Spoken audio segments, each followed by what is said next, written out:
मोदी ने, लेकिन किसान आज भी पीछे हटने के लिए तैयार नहीं है। राकेश टिकैत कहते हैं कि अभी आंदोलन चलेगा। देखिए, आदरणीय मोदी जी ने ये कल जो किसान कानून ख़त्म करने की बात कही है, ये उनके अदम्य साहस और देश के प्रति जो समर्पण का भाव होना चाहिए उसे देख करके उन्होंने ख़त्म किया है। और दुर्भाग्यपूर्ण बात यह है कि मुट्ठी भर किसानों ने जिस तरीके से देश को तोड़ने की कोशिश की, इस प्रकार से एक बवंडर खड़ा करने की कोशिश किया।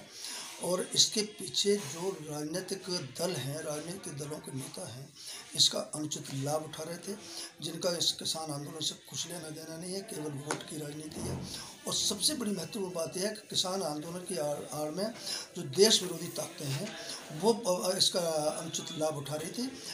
ऐसी स्थिति में आदरणीय मोदी जी ने ये जो साहसिक फैसला लिया है, देश के हित को सर्वोच्च मान करके जो फैसला लिया है, उसका मैं स्वागत करता हूँ, अभिनंदन करता हूँ। राकेश, वो तब तक वहाँ से किसान नहीं हटेंगे जब तक ये पूर्ण रूप से पास नहीं हो जाता इसको हटाने को। अभी राकेश टिकैत को अपना चिंतन है, लेकिन मुझे लगता है राकेश टिकैत जो है, क्या नाम है कि विदेशी ताकतों के हाथ में खेल रहे हैं। और राकेश टिकैत का खिलाफ जो है जांच होनी चाहिए। उन्होंने जो अनेक प्रकार से जो अपना आर्थिक साम्राज्य खड़ा किया है, वो एक छोटे से पुलिस में कर्मचारी थे, तो इतना आर्थिक साम्राज्य कहाँ से खड़ा हो, उनके आर्थिक स्रोतों की जांच होनी चाहिए। हम सरकार से मांग करेंगे कि उनकी जांच करें और आगे की उनके खिलाफ कार्रवाई करें। इस बार मुद्दा मेन रहेगा आपकी सरकार का? देखिए, हम तो विधानसभा चुनाव में विकास के मुद्दे पर हम जाना चाहते हैं, विकास के मुद्दे पर चुनाव लड़ना चाहते हैं, क्योंकि गांव, गरीब, किसान, मजदूर आदि जितने भी वर्ग हैं, सबका साथ, सबका विकास, सबका विश्वास, इसको चरितार्थ करने के लिए हमने सबके लिए ज़बरदस्त काम किया है।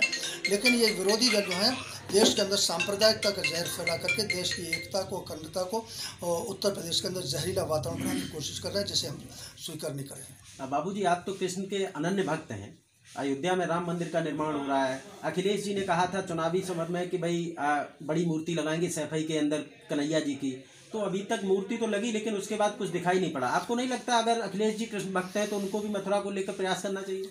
ऐसा है, समाजवादी पार्टी का जो चित्र, चरित्र, चाल, चेहरा है, वो अलग प्रकार का है। वो इस हिंदुस्तान की पवित्र मिट्टी की जो सुगंध है, उससे कतई उनका मेल नहीं खाता है। और इस प्रकार के जो बयान हैं पूरी तरीके से फेक हैं, फर्जी हैं। उनका भगवान राम के बारे में, भगवान कृष्ण के बारे में आदि जो इस प्रकार के मुद्दे, इनसे कोई लेना देना नहीं। चुनाव के अभी तक तो वो विरोध करते थे, जब धर्म की बात करते थे, जब भगवान राम के मंदिर के निर्माण की बात करते थे, जब भगवान राम के मंदिर के निर्माण की बात करते हैं, जब कृष्ण के मंदिर की बात करते हैं, तो उनके ट्वीट उठा के देख लिए। मैंने पार्लियामेंट के गेट के सामने खड़े होकर के एक बयान दिया था, उसका उनके समाजवादी पार्टी के तमाम लोगों ने विरोध किया था। तो ये अखिलेश का बयान जो है अनर्गल है और बेईमानी है, केवल वोट की राजनीति को करने के लिए इस प्रकार की बातें करते हैं। मैं व्यक्तिगत तौर से इस मत का हूँ कि भगवान कृष्ण की जन्मभूमि पर, जिस पर आधे हिस्से पर मस्जिद खड़ी है, वो मुक्त होने चाहिए। और मुस्लिम भाइयों से मैं पुरजोर अपील करता हूँ कि वो हिंदू मुस्लिम भाई की जो नारा देते, चर्चा देते हैं, उन्हें दिल चौड़ा करके भगवान कृष्ण की जन्मभूमि को हिंदुओं को सौंप देना चाहिए। तो क्या उम्मीद है? देखिए, भारतीय जनता पार्टी, उम्मीद नहीं, हमें पूर्ण विश्वास है।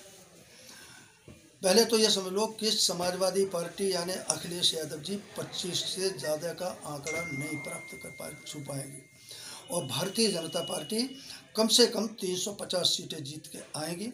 और यह विश्वास हमारा इसलिए है कि हमने जो 80 करोड़ BPL गरीबी की रेखा से नीचे जीवन यापन करने वाले लोग हैं, किसान हैं, व्यापारी हैं, अन्य लोग हैं, सबके लिए हमने उनके कल्याण के लिए, उनको ताकत देने की, उनके चेहरे पर रौनक आई है, इसके आधार पर हम कहते हैं कि भाजपा जो है 350 प्लस जीत करके आएगी।